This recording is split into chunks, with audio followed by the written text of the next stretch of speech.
अच्छा, अब सवाल ये है सर कि अगर फर्ज करें कि इलेक्शन कमीशन ये फैसला करता है कि हमें पुरानी मरदमशुमारी के तहत पुराने हलकों के तहत इलेक्शन करवा देनी चाहिए, तो आपके लिए एक्सेप्टेबल होगा पीडीएम के लिए या नहीं? हमें तो जो भी आईनी सूरत हाल है उसके मुताबिक हम एक्सेप्ट करेंगे, लेकिन जैसे मैंने कहा ना कि ये एक बुनियादी सवाल है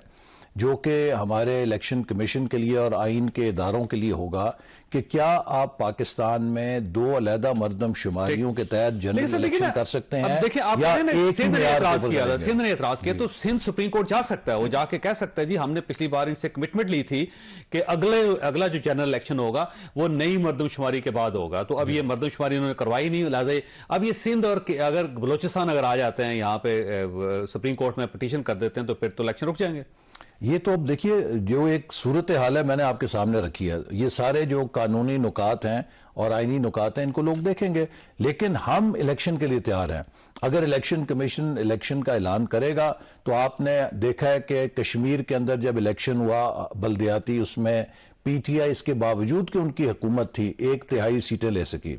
इसी तरह अभी कराची में जो इलेक्शन के नताइज निकले हैं बल्दियाती, उसमें उनका सफाया हो गया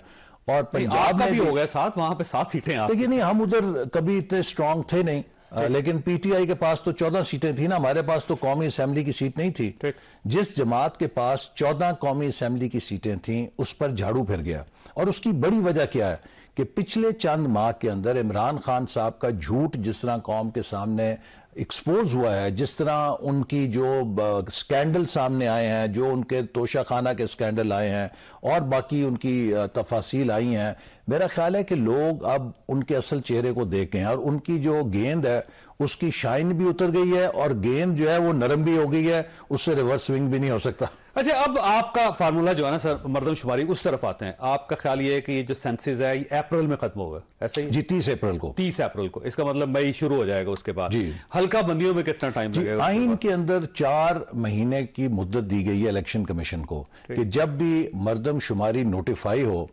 उसके बाद 4 महीने के अंदर इलेक्शन कमीशन ने नई हल्काबंदी करनी है। इसका मतलब अगस्त तक फिर चला जाएगा। तो फिर आप देखिए अगर उसके मुताबिक आप जाएं तो अगस्त में ये टाइम खत्म होता है, और अगस्त ही वो महीना है जब असेंबलियां अपनी तबई मुद्दत पूरी करती हैं, और फिर इसके मुताबिक इलेक्शन का जो शेड्यूल है,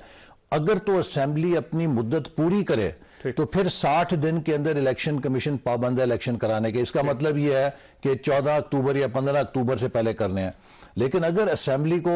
4 दिन या 2 दिन पहले तहलील कर दिया जाए और वो तबई उम्र ना करे तो फिर उसमें 90 डेज आ जाते हैं, तो 1 महीना और मिल सकता है। तो ये डिपेंड करता है कि इलेक्शन कमीशन जो है उसकी तैयारी की क्या कैफियत है। अगर वो